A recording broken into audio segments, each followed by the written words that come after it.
Bonjour Paris, il est 18 heures. Nous sommes en direct pour ce troisième épisode de Spotlight.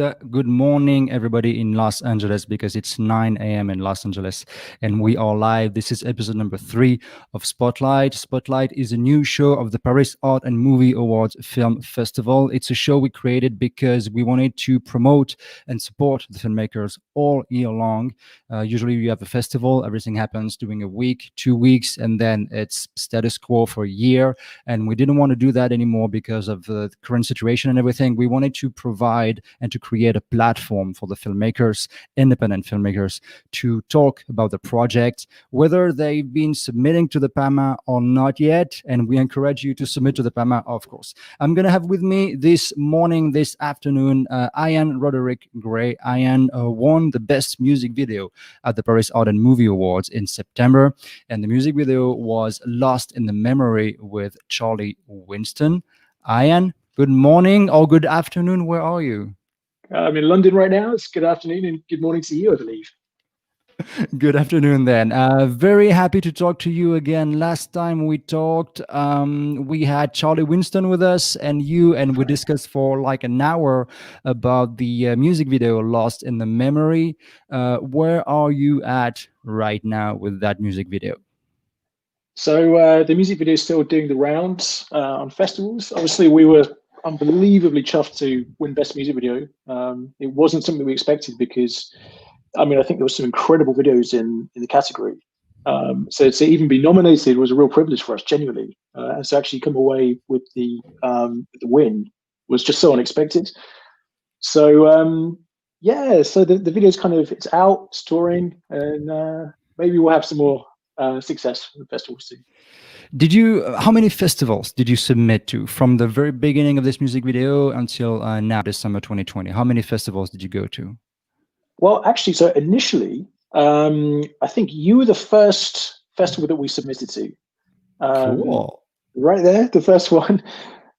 We were aware of your festival. Our DOP and our crew were French too. You guys always do such a great job. We thought, okay, this have to kind of submit it here. And obviously, Charlie's profile is probably bigger in France than it is in the rest of the world. Excuse me. And then we decided to enter it in a few more, including the UK MVAs, which is also a very prestigious festival. And to our surprise, we were nominated for Best Live Performance. And we didn't win. We lost to The Weeknd, but so did The Weeknd. Well, he was nominated twice. So. like you said, being nominated is already a win. There are so many film festivals in the market. When we started the Paris Art and Movie Awards in 2011, there were something like 2,000 film festivals on Film Freeway. Yeah. And now it's more like 6,000 or 7,000 film festivals all over the globe. So it's just getting to be nominated in a film festival, and moreover, in a real important existing active film festival, that's something you can use anyway. So I think so, yeah. So you talked about Charlie. Of course, you had Charlie Winston in the music video. Did you feel like it was helping you to have a big name attached to the music video, or did you feel it was just the music video itself that mattered to be selected? I always just think it's about the work itself. It doesn't matter whether the person you're working with is well known or maybe slightly more obscure. I think ultimately you have to make the best possible work that reflects the quality of the song and the musician. And with Charlie, it's no different to me working with somebody who is an obscure artist. We get together, we listen to the music, and then we have to create something which hopefully does justice to the music and complements it, and actually elevates it, so that the visuals and the audio sit together in synergy and create something quite special. So it was more a case of we made the video, we were both very happy with it, and we realized that it would be nice to try and actually find an audience outside of just standard, YouTube, and actually go to festivals, which are such a great platform, especially ones like Paris Art and Movie Awards, where you can actually show it to like-minded individuals and hopefully, reach a filmmaking audience as well as a music audience. So it was really. I think. Sorry. What you say is very interesting because as a film festival, we have I'm trying to explain that to all the partners and people working with us. We are not a usual screening venue. Hmm. The Paris Art and Movie Awards is a brand in itself, Yeah, and our main audience is filmmakers. When we used to do it in Paris and on the Champs Elysees or anywhere on any venue in Paris, we most of the people in the room in the theater were filmmakers. yeah. And right now, we are reaching more people, thanks in a way to the digital aspect of things. But still, most of the people who are going to watch your film in film festivals are other filmmakers. Mm. Did you ever have Yeah. the chance to network or to meet other people like you looking to make connections in film festivals? Did that work for you at some point? Yeah, I think so.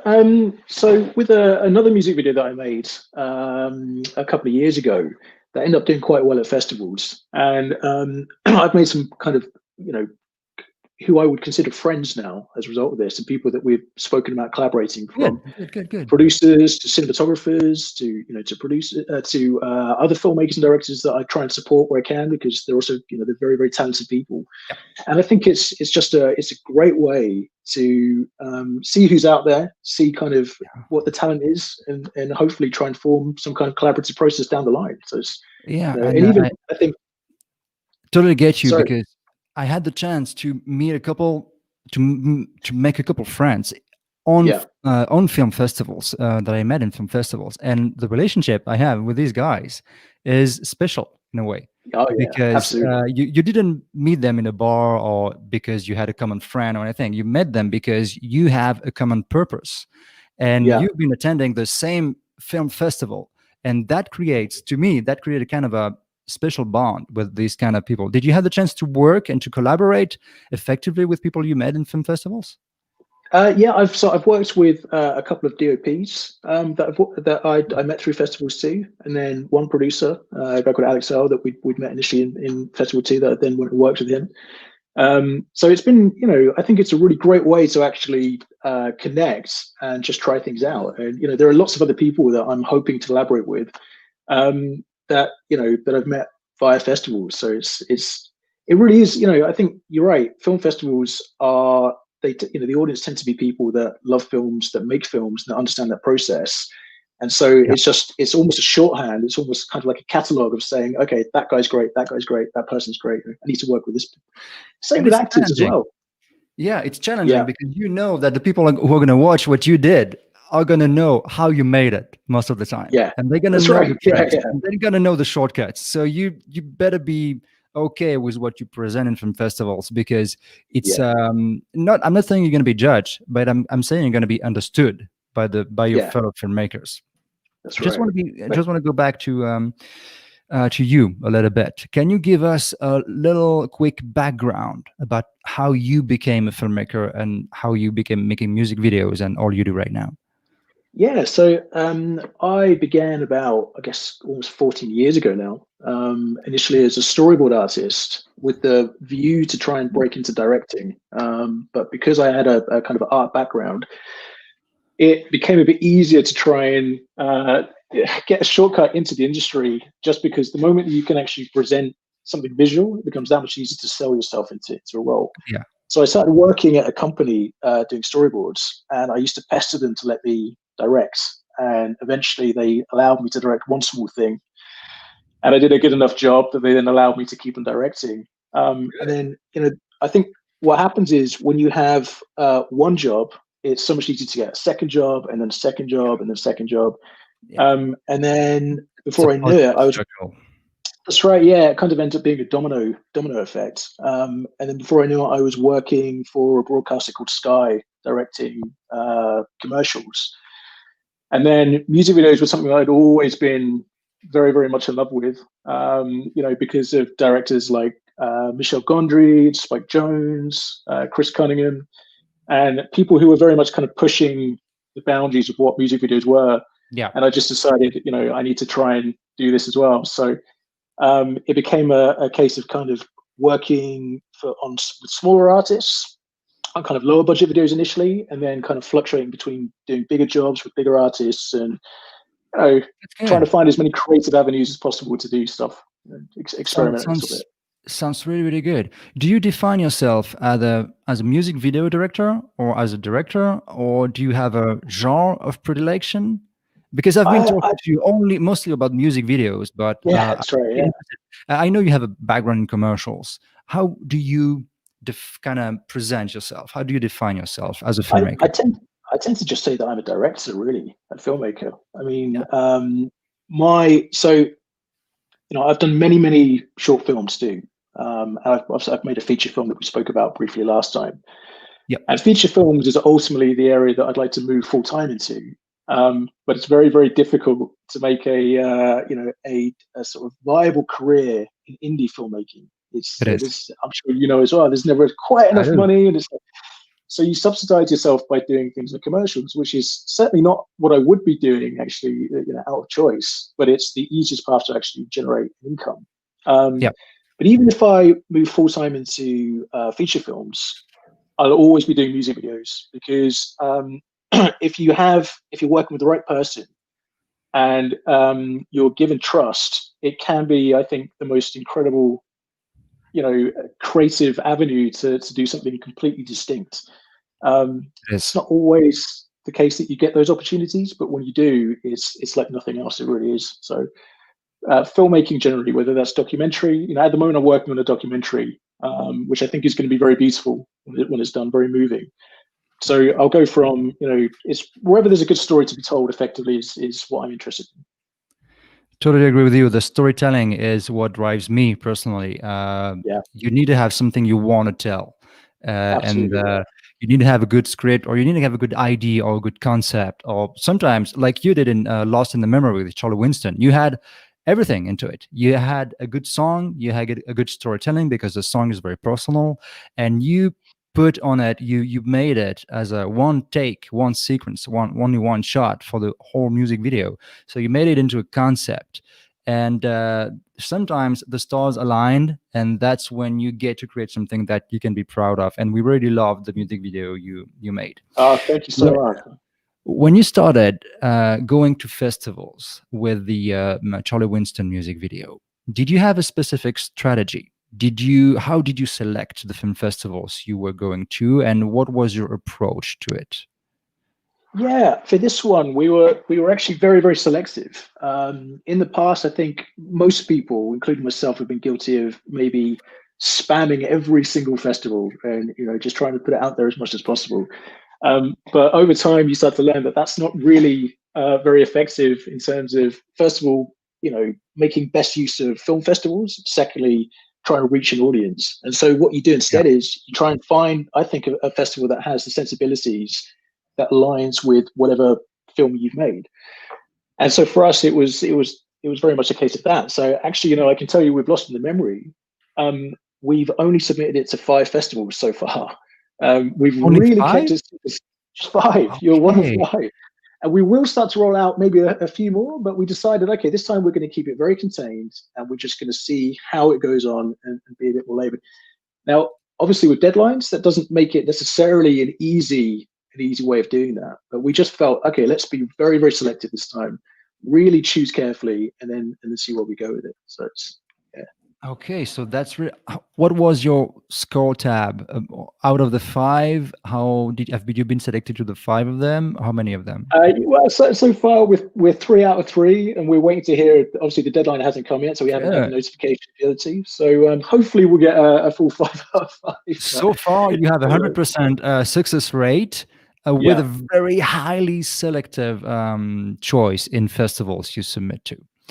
that's Which right. brings Yeah. me, segue, which brings me to the next question. Why did you pick the Paris Art and Movie Awards in the first place? Were you looking for a film festival in Paris, or were you looking for, I understand you were looking to reach for an audience, but what were the Yeah. kind of the key elements that made you say, okay, this one is going to be 1 out of 5. I'm going to put my money into it. Well, I think so. One of the things is when you make a video which isn't necessarily a conventional music video, and you're trying to kind of blur, I guess, kind of blur genres a little bit and try something a little bit different.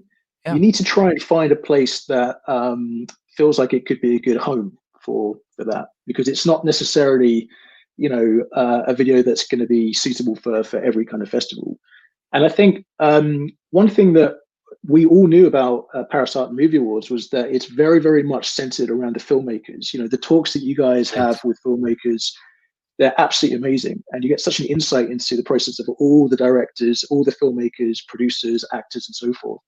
So we just felt with the kind of video that we had made, knowing a bit about PAMA as we did, it just felt like it was a good fit. Something that was trying to, we were trying to do something which was kind of, I guess, elevating the platform or the medium a little bit more than just a conventional music video. And it felt like, and it felt like you guys really seemed to kind of celebrate that rather than penalize it, which some festivals do. Some festivals, they just want to see a music video as a conventional music video rather than trying to push boundaries and stuff. So it's why we also have the experimental category, which we call visual arts in motion. And I'm not even sure you submitted to the music video category in the first place. I don't remember. Sure. I can't remember now. Yeah, but maybe. What you say is very interesting because at the Paris Art and Movie Awards, we have no boundaries. I mean, if we see something and, for example, a submitter put a music video into a dance category because he believes that it's going to fit into the dance, but in fact, it doesn't fit what we are looking for in the dance, but it's a cool music video, we're going to switch it in the music video category, and we're going to consider it anyway. And all of this has to do with the fact that we are filmmakers. I am a director, producer, and all the team we have. Olivier is a director and also a producer, and he does his own storyboards. My wife is a producer and an actress, and we had people in the jury members who were DOPs, DPs, and script writers, and we work with people who kind of know what it takes to create a movie or a piece of art.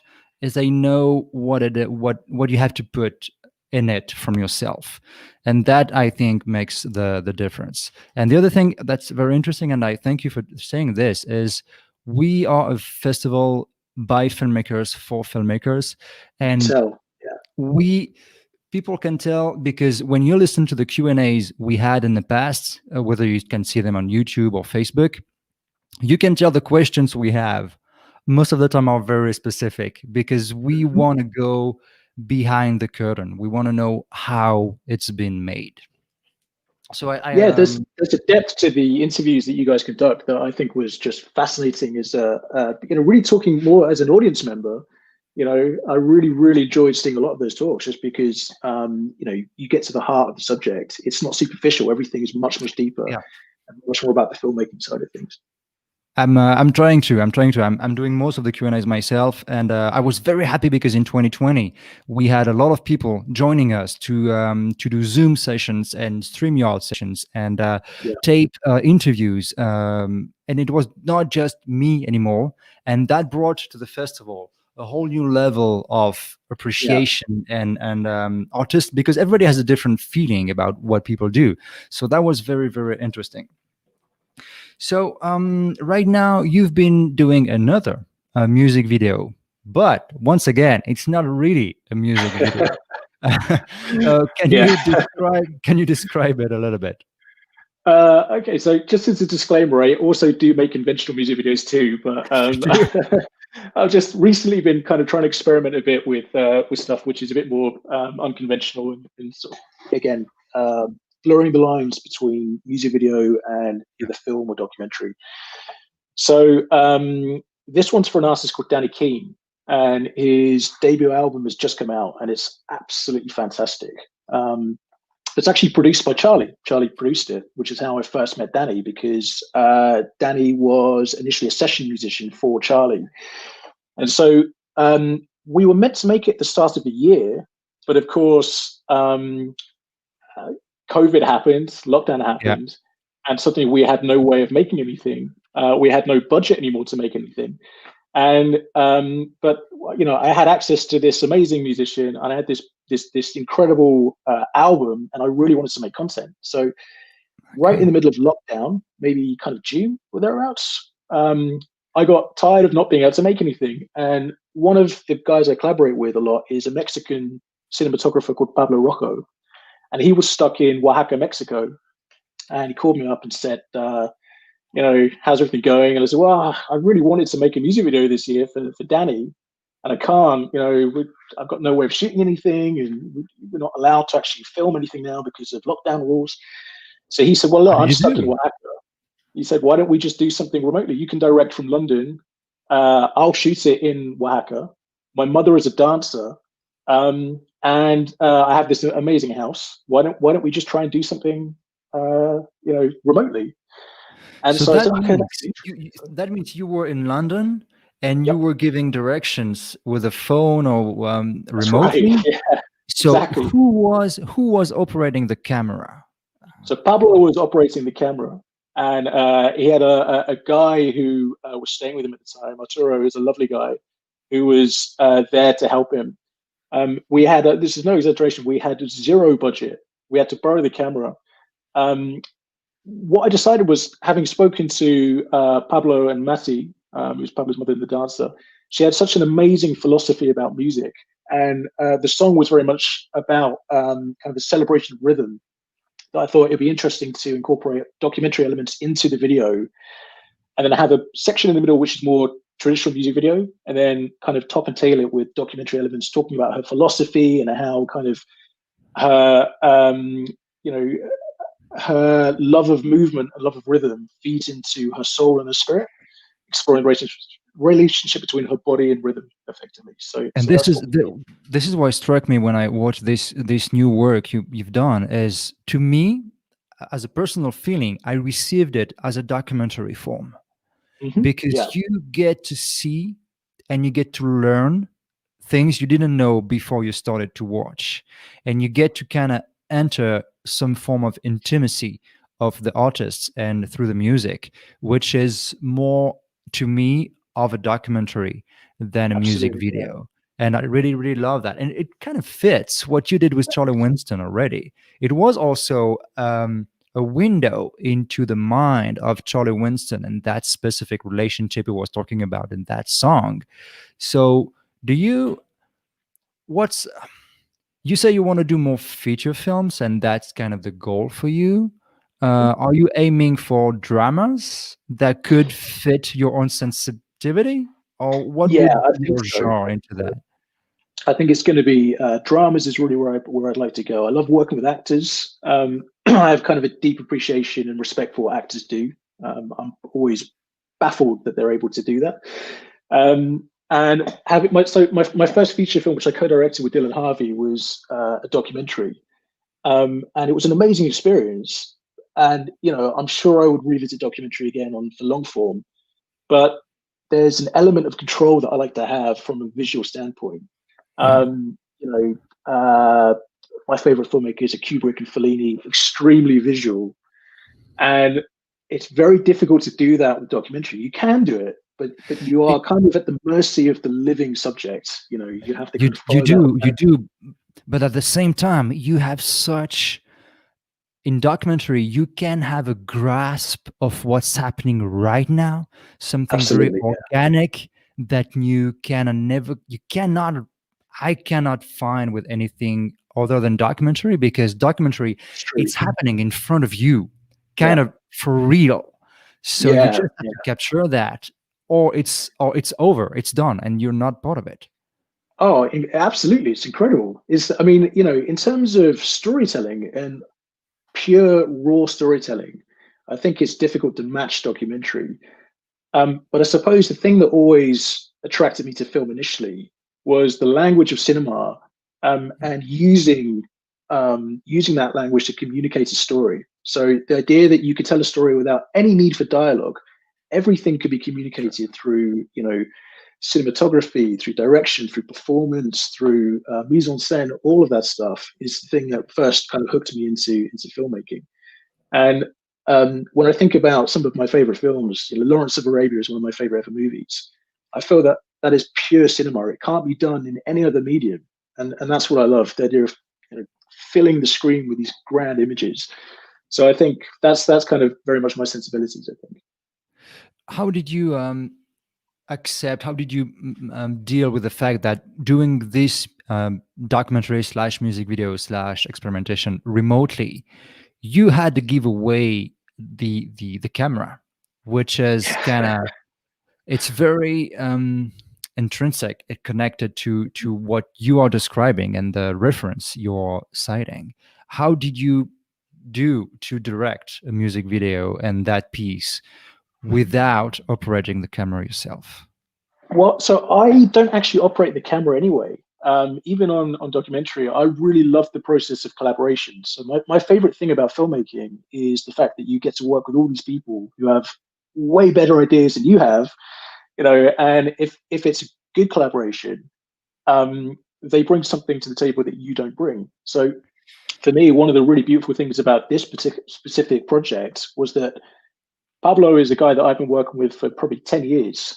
We're as close as could be. He's one of my best friends in the world as well, but we happen to work together frequently.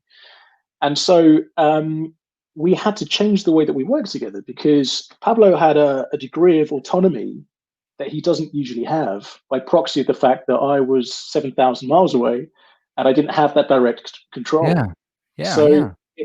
in a strange way, it was kind of probably more of a pure form of collaboration than I'd ever had before, because Pablo had more input into what he was filming and how he was filming. So I you could were kind of, kind of taking more of his ideas and he was offering maybe more because he had right, more space. That's it. absolutely that, yeah. Which was a very interesting process for me and for him. But it got even more interesting in the edit because for the first time, as you know, Okay. a cinematographer isn't necessarily involved in the edit. By the time they're done on set or on the shoot, they'll see the end result. Maybe for the grade, they'll be there too. But by and large, they're not really there for the edit. So they don't have that same attachment to the material as a director often does when he has to go through the Absolutely. process of losing your darlings and that painful thing of saying, okay, actually, I love Interesting. this shot, but it doesn't work in the film. So this was the first time that Pablo had to go through that. So he had intentions for stuff that he had filmed that I didn't want to use in necessarily in the way that he had intended. And I think it was a big learning experience for him to understand that, okay, I have to let go of the material now. Now it's there. Yeah, It's up to him to kind of do what he wants to do. And on this one, I that's the edited it hardest. myself as well. So yeah, it is, Yeah, but it's a great experience too. it is absolutely. What are you doing with this documentary right now? Are you going with film festival to film festivals with it? Yeah, I think so. So we were lucky enough to have it premiere in Nowness, and they decided to. That's how it was launched. So they really liked the themes of it. They liked the music, and they decided to kind of do a nice feature in it. And then a publication called Promo News decided to promote it and write a really, really lovely, very, very nice, charming review of the film. It's done very well. And so now I think it's I think film festivals. Just trying to find the right ones, put it out there. Because again, the issue is that is it a documentary? Is it a music video? So you need It's to not find, easy. that means you need to do some kind of research to see Yeah, what the film festivals have done in the past, so you can say, that's right. okay, these ones, they seem to do and to program some piece of content that Yeah, they will understand what I'm doing. So yeah, exactly. how much of your time do you invest in that background search for film festivals? Oh, I think you have to do a lot of research because also, as you said, because there are so many now, and because it can often be quite expensive to do a festival run, Yeah, you have to be selective with the festivals that you enter. And sometimes you just kind of know that a festival might be fantastic, but the film that you've made clearly does not belong in that specific festival. So you do have to put research in, and I think it does pay off if you do that. So yeah. I think the difficulty is even with you could say, okay, this is an obvious avenue to go for dance festivals that specialize in dance films. Yeah. But even then, I'm not necessarily sure it's a dance film. It's about dance, it's about rhythm, but it doesn't necessarily qualify. So then is it a documentary? Is it a music video or is it a dance film? It does create more problems when you're trying to, enter it into I these think things. it's also something that can be your strength because you are what you the both pieces of work I've seen from you are kind of out of the box. And they are, let's say they are a crossover between genres, Yeah. which is to me a result and also the motivation of doing something great. It's not only a dance film, and it's not only a documentary, it's not only a music video, it's an audiovisual piece. And that's why I insisted back in 2010s to say we are not going to call it experimental, we are going to call it visual arts in motion, I love because that. it's That's great. visual arts and it's in motion, because we still are a film festival, so it has to move.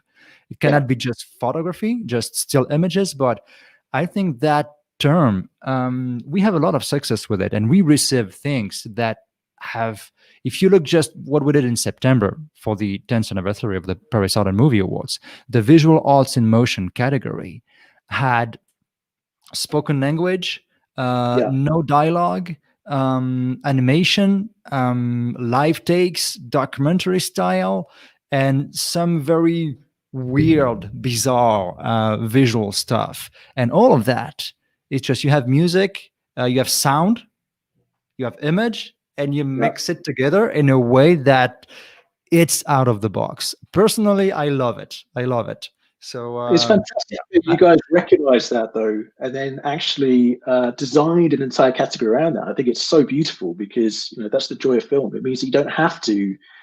It means that filmmakers don't have to put their films in a box and conform to yeah. genres. It means that they have the ability to actually expand and try things out, and there's still a place that they can find an audience.